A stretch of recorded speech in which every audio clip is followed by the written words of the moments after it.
देवानां च ऋषीणां च गुरु कांचन समनिभम बुद्धिभूतम त्रिलोकेशम तम नमामि बृहस्पतिम।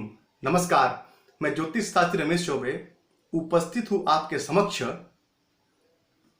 जैसा कि श्लोकों के माध्यम से मैंने आपको पहले बता दिया कि मैं उपस्थित हूँ आपके समक्ष 20 नवंबर 2020 देवगुरु बृहस्पति के राशि परिवर्तन के प्रभाव को लेकर के।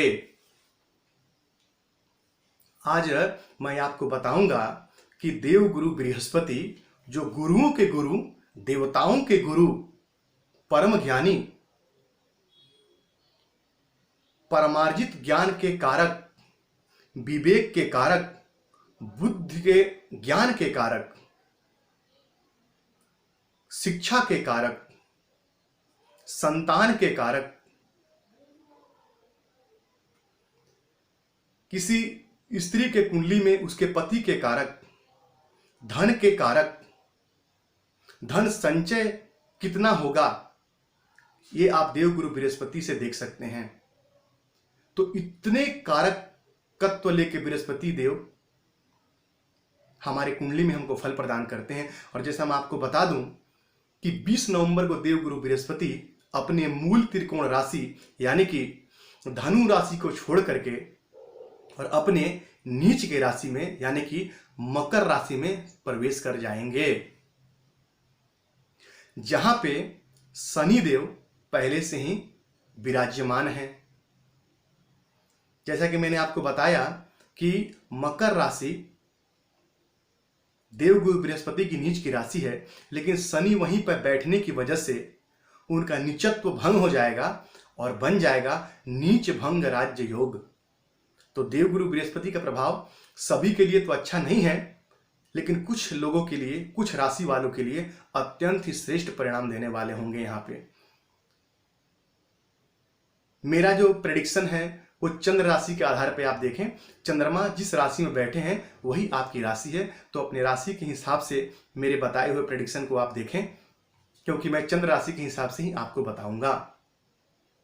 अब जैसा कि मैंने आपको बताया कि देवगुरु बृहस्पति आपको कैसा फल देंगे आपके कुंडली में। मान लीजिए कि देवगुरु बृहस्पति की आपको दशा चल रही है, तो ये गोचर आपके लिए अत्यंत ही कारक हो जाता है। तो सबसे पहले आप ये देखिए कि आपकी कुंडली में देवगुरु बृहस्पति योग कारक हैं या अकारक हैं। दूसरा, आप ये देखिए कि मकर राशि में आपके अष्टक वर्ग में देवगुरु बृहस्पति को कितने अंक प्राप्त हैं। यदि 4 अंक तक प्राप्त हैं तो अपना श्रेष्ठ फल आपको नहीं देंगे। वहीं यदि 5 से लेकर के 8 तक उनको अंक वहां पे प्राप्त है, उनको बिंदु प्राप्त है, तो अत्यंत श्रेष्ठ फल देने वाले आपको होंगे। तो सबसे पहले आप अपने अष्टक वर्ग में जाकर के इस चीज को अवश्य देख लें, उसके बाद ही आप समझ पाएंगे कि कैसा परिणाम होगा आपका। अब मैं आपको बता दूं कि देवगुरु बृहस्पति जब गोचर में कुंडली के 1 नंबर में, 2 नंबर में, 9 नंबर में, 7 नंबर में, 11 नंबर की राशियों में यदि भ्रमण करें तो ये अत्यंत श्रेष्ठ फल प्रदान करते हैं। देवगुरु बृहस्पति जब आपके देवगुरु बृहस्पति यदि आपके चंद्र राशि से द्वितीय में हो, पंचम में हो, सप्तम में, 9 में हो और एकादश में हो, तो श्रेष्ठ फल देने वाले यहाँ पे वो हो जाते हैं, आपको अच्छा फल प्रदान करेंगे। अब आज मैं आपको मेष से लेकर के और कन्या राशि तक के जातकों के बारे में बताऊंगा कि देवगुरु बृहस्पति का ये परिवर्तन उनके लिए कैसा होगा। बाकी के 6 राशियों की चर्चा हम अपने अगले कड़ी में करेंगे। तो सबसे पहले मेष राशि। मेष राशि में देवगुरु बृहस्पति जो हैं, इनके कुंडली के 10वें भाव में गोचर करेंगे और इनके कुंडली में मेष राशि वालों के लिए उनके 12वें भाव के और भाग्य भाव के स्वामी होकर कुंडली के कर्म भाव में यानी 10वें भाव में गोचर करेंगे। मैं आपको बता दूं कि देवगुरु बृहस्पति को 10वें भाव में कारकत्व प्रदान है, वहां पे वो कारक हो जाते हैं और नीच के भी यदि हैं तो अत्यंत शुभ ग्रह हैं। तो शुभ ग्रह यदि नीच का भी हो जाए तब भी अपने फलों में ज्यादा कमी नहीं करता है। तो इनके 10वें भाव में गोचर करेंगे, जहां पे ऑलरेडी शनिदेव पहले से ही बैठे हुए हैं, तो इनके लिए अत्यंत श्रेष्ठ फल देने वाला होगा। क्यों? क्योंकि त्रिकोण के स्वामी केंद्र में जाकर के बैठ गए, तो इसको बोलेंगे केंद्र त्रिकोण राजयोग। ये अत्यंत ही श्रेष्ठ है। इसको धर्म का मालिक कर्म में जाके बैठ गया तो इसको धर्म कर्माधिपति योग भी कहेंगे। धर्म कर्माधिपति योग यानी कि जातक यदि इस समय धर्म में यदि रुचि ले तो उसके लिए अत्यंत ही श्रेष्ठ कारक होगा। जिसके भी कुंडली में यदि 9 भाव के मालिक जाके 10वें भाव में बैठे हैं तो ऐसे व्यक्तियों को धर्म कर्म ज्यादा करना चाहिए, इससे ही उनकी उन्नति और तरक्की होगी। तो जब इनके कर्म भाव में जाकर इनके भाग्य के स्वामी बैठ गए तो निस्संदेह इनके कर्म में उन्नति होगी और इनके अपने कर्म क्षेत्र में यश और नाम की प्राप्ति होगी। कर्म क्षेत्र इनका कहीं ना कहीं मुझे अच्छा होते हुए दिखाई दे रहा है। वहीं देवगुरु बृहस्पति की 5वीं दृष्टि इनके धन भाव पे पड़ेगी, 4थी दृष्टि 7वीं दृष्टि इनके 4थे भाव पे पड़ेगी और 9वीं दृष्टि इनके कुंडली के 6ठे भाव पे पड़ेगी। जब बृहस्पति द्वितीय भाव को देखेंगे तो बृहस्पति धन के कारक हैं, तो निस्संदेह धन आगमन के साधन खोलेंगे, धन की प्राप्ति होगी। वाणी में आपकी मिठास भरेंगे क्योंकि वो द्वितीय भाव के कारक हो जाते हैं। अपनी 7वीं दृष्टि से जब वो कुंडली के 4थे भाव को देखेंगे तो उनकी उच्च दृष्टि वहां पे होगी, तो आपको भूमि, वाहन, मकान, माता इत्यादि के सुख का भी भरपूर लाभ देंगे। वहीं देवगुरु बृहस्पति की दृष्टि कुंडली के 6ठे भाव पे पड़ेगी, तो देवगुरु बृहस्पति जब भी कुंडली के 6ठे भाव से संबंध बनाते हैं तो इनकी दृष्टि में अमृत होता है, तो रोग ऋण रिपु से आपकी रक्षा करेंगे और साथ ही साथ आपको पेट से संबंधित कुछ समस्या देंगे, क्योंकि जब भी ये 6, 8, 12 संबंध बनाते हैं तो पेट से संबंधित कुछ समस्या दे देते हैं, तो इससे थोड़ा सा सावधान रहिएगा। पेट से संबंधित समस्याएं आपको हो सकती है, आंतों से संबंधित समस्याएं आपको हो सकती है, तो इससे थोड़ा सा आप सावधान रहिएगा। मैं अंत में उपाय भी बताऊंगा प्रत्येक राशि वालों के लिए। तो ये गोचर आपके लिए कहीं ना कहीं अच्छा फल प्रदान करने वाला है, तो इसका आप लाभ उठाइए। वहीं वृषभ राशि वालों की यदि मैं बात करूं तो वृषभ राशि वालों के लिए देवगुरु बृहस्पति उनके कुंडली के 9 भाव में गोचर करेंगे। 9 भाव में देवगुरु बृहस्पति को कारकत्व प्रदान है और 9 भाव में वो अति विशिष्ट कारक भी माने गए हैं। तो 9 भाव में देवगुरु बृहस्पति बैठ के आपको धर्म कर्म में लिप्त रखेंगे। आपकी धार्मिक यात्राएं हो सकती हैं, आपकी छोटी मोटी यात्राएं हो सकती है जो आपके लिए लाभप्रद होगा, आपके लिए अच्छा होगा। वहीं देवगुरु बृहस्पति की 5वीं दृष्टि आपके लग्न पे पड़ेगी तो आपके व्यक्तित्व को निखार देंगे और समाज में आप एक अच्छे व्यक्ति के रूप में जाने जाएंगे और सभी आपके तरफ आकर्षित होंगे, आपके व्यक्तित्व उभर के सामने आएगा। वहीं उनकी 7वीं दृष्टि पड़ेगी कुंडली के पराक्रम भाव पे, जो उनकी उच्च दृष्टि है, तो यहाँ पे आपका पराक्रम बढ़ा रहेगा, छोटे भाई बहनों का आपको सहयोग मिलेगा और जैसे मैंने आपको बताया कि छोटी मोटी आपकी यात्राएं भी होंगी और आपके पराक्रम की वृद्धि होगी और आप पराक्रम करने वाले व्यक्ति के रूप में जाने जाएंगे। वहीं उनकी 9वीं दृष्टि पड़ेगी कुंडली के 5म भाव पे, जो शिक्षा के लिहाज से अत्यंत श्रेष्ठ है, आपकी शिक्षा अच्छी होगी। और वहीं मैं बता दूं आपको कि वो संतान का भाव है, तो वृषभ राशि के जो भी व्यक्ति जो संतान प्राप्ति के लिए प्रयत्न कर रहे हैं, इस समय यदि वो संतान के लिए प्रयास करें वो दंपति, तो उनको श्रेष्ठ लाभ होगा। संतान प्राप्ति के अत्यंत श्रेष्ठ योग उनके कुंडली में बनेंगे, तो उनको इनका लाभ लेना चाहिए। तो ये गोचर आपके लिए भी कहीं ना कहीं अच्छा फल देने वाला है। अब मैं मिथुन राशि की यदि बात करूं तो सबसे पहले मैं आपको बता दूं कि मिथुन राशि पे शनि की ढैया चल रही है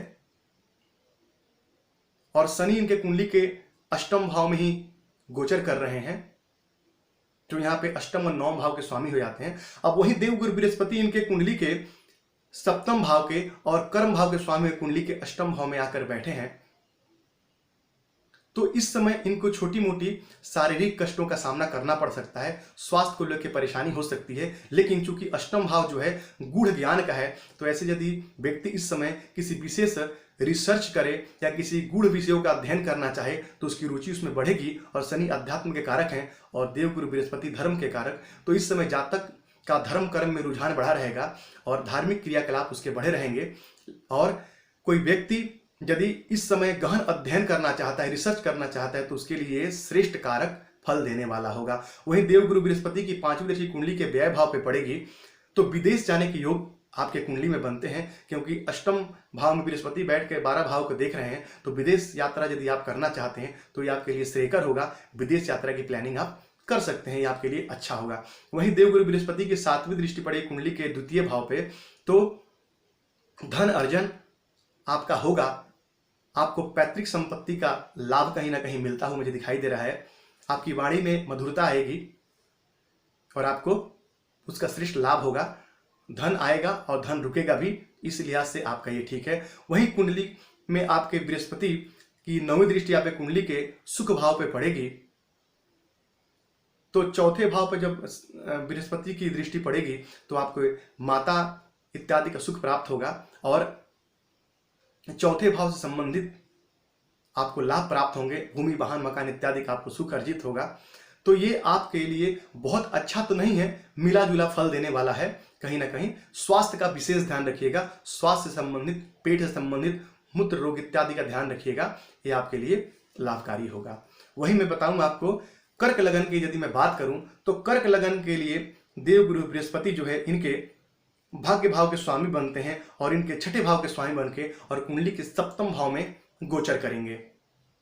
सप्तम भाव दाम्पत्य का भाव है, हमारे डेली बेसिस का भाव है, हमारे व्यापार का भाव है। तो वहां पे देवगुरु बृहस्पति का बैठना अत्यंत श्रेष्ठ।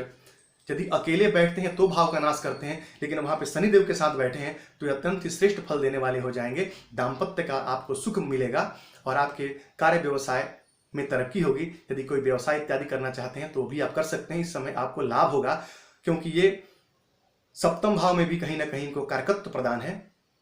वहीं ये 5वीं दृष्टि आप कुंडली के लाभ भाव को देखेंगे तो आपके लाभ में आपके साधन खोलेंगे, आपको लाभ अर्जित होगा, आपके लाभ के नए नए रास्ते खुलेंगे। वहीं यदि ये आपके कुंडली के लग्न को देखेंगे अपनी 7वीं दृष्टि से तो आपके व्यक्तित्व को मजबूत करेंगे, समाज में आपका वर्चस्व बढ़ेगा और दुनिया आपको मान सम्मान पद प्रतिष्ठा देगी। वहीं इनकी 9वीं दृष्टि पड़ी कुंडली के पराक्रम भाव में, तो आपका पराक्रम बढ़ा रहेगा, छोटे भाई बहनों का सहयोग मिलेगा, छोटी मोटी यात्राएं होंगी जो आपके लाभप्रद होगी। तो ये गोचर आपके लिए श्रेष्ठ फलदायक है, इसका आप लाभ उठा सकते हैं। वहीं मैं बात करूं सिंह राशि की, तो सिंह राशि के लिए देवगुरु बृहस्पति जो हैं इनके छठे भाव में गोचर करेंगे। यहाँ पे पंचम भाव और 12वें भाव के स्वामी कुंडली के छठे भाव में गोचर करेंगे। तो छठे भाव में गोचर करना इतना अच्छा तो मैं नहीं कहूँगा, इनको अभी अपने पेट से संबंधित समस्याओं का ध्यान रखना चाहिए। पेट से संबंधित कोई समस्याएं इनको हो सकती हैं।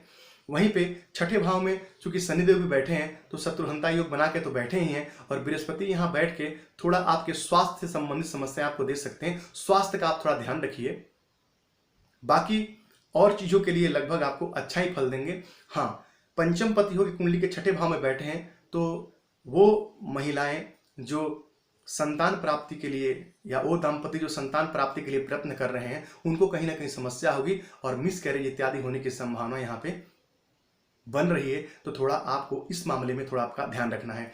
वहीं देवगुरु बृहस्पति की 5वीं दृष्टि पड़ेगी कुंडली के कर्म भाव पे, तो 5वीं दृष्टि कर्म भाव पे पड़ेगी तो आपके कर्म क्षेत्र में कहीं ना कहीं आपको लाभ प्रदान करेंगे। वहीं इनकी 7वीं दृष्टि पड़ेगी कुंडली के व्यय भाव पे, तो व्यय कहीं ना कहीं आपका कराएंगे, लेकिन देवगुरु बृहस्पति की दृष्टि यदि व्यय भी हो तो शुभ कर्मों में व्यय कराते हैं, अच्छे कर्मों पे आपका व्यय होगा। वहीं इनकी 9वीं दृष्टि पड़ेगी कुंडली के द्वितीय भाव पे, तो ये आपके धन के लिहाज से अच्छा है, क्योंकि धन के कारक हैं, धन भाव पर दृष्टि डालेंगे तो धन के आगमन करेंगे, आपके लिए धन के रास्ते खोलेंगे, धन आपके पास संचय होगा और आपके पैतृक संपत्ति इत्यादि के लिए भी ये अच्छा है। तो ये गोचर जो है आपके लिए उतना श्रेष्ठ प्रभाव तो नहीं देगा, लेकिन लगभग प्रभाव आपको देगा। वहीं यदि मैं कन्या राशि की बात करूं तो कन्या राशि वालों के लिए देवगुरु बृहस्पति उनके कुंडली के पंचम भाव में गोचर करेंगे और पंचम भाव में देवगुरु बृहस्पति को कारकत्व प्रदान है। यहाँ बैठ करके वो शिक्षा के लिए अत्यंत श्रेष्ठ फल, साथ में यदि संतान प्राप्ति के लिए प्रयत्न जो दंपति करें उनके लिए अत्यंत श्रेष्ठ संतान प्राप्ति के योग बनाएंगे। और वहीं इनकी 5वीं दृष्टि पड़ेगी कुंडली के 9वें भाव पे, तो उच्च शिक्षा के लिए आप प्रयत्न कर सकते हैं। उच्च शिक्षा आपकी अच्छी रहेगी, धर्म कर्म में आपका मन लगा रहेगा, धर्म कर्म के प्रति आपका रुझान रहेगा, तो ये आपके लिए अच्छा। और साथ ही इनकी 7वीं दृष्टि पड़ेगी कुंडली के आय भाव पे, जो उच्च दृष्टि है, तो आपके आय के नए नए साधन खुलेंगे, आपके बड़े भाई बहनों से आपके संबंध अच्छे बनेंगे। हाँ, 9वें भाव पे भी दृष्टि पड़ रही है और आय भाव पे भी, तो विदेश जाने के भी आप यदि प्रयत्न कर रहे हैं तो भी आप विदेश जा सकते हैं, ये आपके लिए अच्छा है। वहीं इनकी 9वीं दृष्टि पड़ेगी आपकी कुंडली के लग्न पे, तो आपके व्यक्तित्व को निखारेंगे, आपका व्यक्तित्व जो है निखर के समाज में आएगा और आपके ज्ञान बुद्धि और शिक्षा में उन्नति है। तो ये गोचर आपके लिए अत्यंत ही श्रेष्ठ है, इसका आप श्रेष्ठ लाभ अर्जित कर सकते हैं। अब जिन लोगों के लिए बृहस्पति अच्छा फल प्रदान नहीं कर रहे हैं, या वो लोग भी जो बृहस्पति का श्रेष्ठ लाभ अर्जित करना चाहते हैं, वो क्या उपाय करें? तो देखिए, देवगुरु बृहस्पति जो है वो गुरु हैं, वो ब्राह्मण और गुरुओं से उनका संबंध है। तो ब्राह्मण और गुरु की सेवा कीजिए, यथाशक्ति उनको पित्त वस्त्र, पीले वस्त्रों का दान कीजिए। पीले आप चाहें तो पीले कुछ जैसे चना के दाल हो गया, या पीला वस्त्र हो गया। स्वर्ण यदि आपका सामर्थ्य है तो सोना भी दान कर सकते हैं, पीतल दान कर सकते हैं, इससे आपको लाभ होगा। साथ ही साथ नित्य आप देव दर्शन यानी कि मंदिर में जाकर के यदि आप भगवान का दर्शन करते हैं, इससे भी बृहस्पति अच्छे होते हैं। मंदिर में जाके आप सेवा करते हैं, यदि अपना श्रम दान करते हैं, इससे भी आपको बृहस्पति का श्रेष्ठ लाभ होता है। साथ ही आप चाहें तो देवगुरु बृहस्पति के बीज मंत्र ओम ब्रीम बृहस्पतये नमः, इस मंत्र का 108 बार नित्य जाप कर सकते हैं। सूर्य भगवान को हल्दी डाल करके यदि आप अर्घ्य प्रदान करेंगे तब भी देवगुरु बृहस्पति आपके अच्छे होते हैं। गाय की सेवा करेंगे तब भी बृहस्पति आपके अच्छे होंगे। गाय को गुड़ और रोटी खिलाइए, इससे भी आपके बृहस्पति अच्छे होते हैं। तो इन छोटे छोटे उपायों को करके आप देवगुरु बृहस्पति को अच्छा कर सकते हैं। विशेष तौर पे बीज मंत्रों की तो मैं सर्वदा ही प्रशंसा करता हूं। तो बीज मंत्रों का आप जाप करें, निस्संदेह आपको लाभ होगा। तो ये जो मैंने आपको गोचर बताया, ये मेष राशि वालों के लिए, वृषभ राशि वालों के लिए, कर्क राशि वालों के लिए और कन्या राशि वालों के लिए, इन 4 राशि वालों के लिए तो अत्यंत ही श्रेष्ठ है। बाकी जो 2 राशियां रह गई, मिथुन राशि और सिंह राशि, इनको थोड़ा विशेष बृहस्पति के उपाय को करना चाहिए, इससे इनको लाभ होगा, क्योंकि इनके लिए इतने श्रेयकर नहीं है। तो मुझे यकीन है कि आज मैंने आपको जो छोटी सी जानकारी दी आपको पसंद आया होगा। यदि आपको पसंद आया तो मेरे चैनल को प्लीज़ सब्सक्राइब कीजिए, लाइक कीजिए। और आप मुझसे कुछ पूछना चाहते हैं तो कमेंट बॉक्स में पूछ सकते हैं, मैं निस्संदेह आपके सवालों का जवाब दूंगा। तो आपका दिन मंगलमय हो, इसी मंगल कामना के साथ आज के लिए इतना ही। नमस्कार।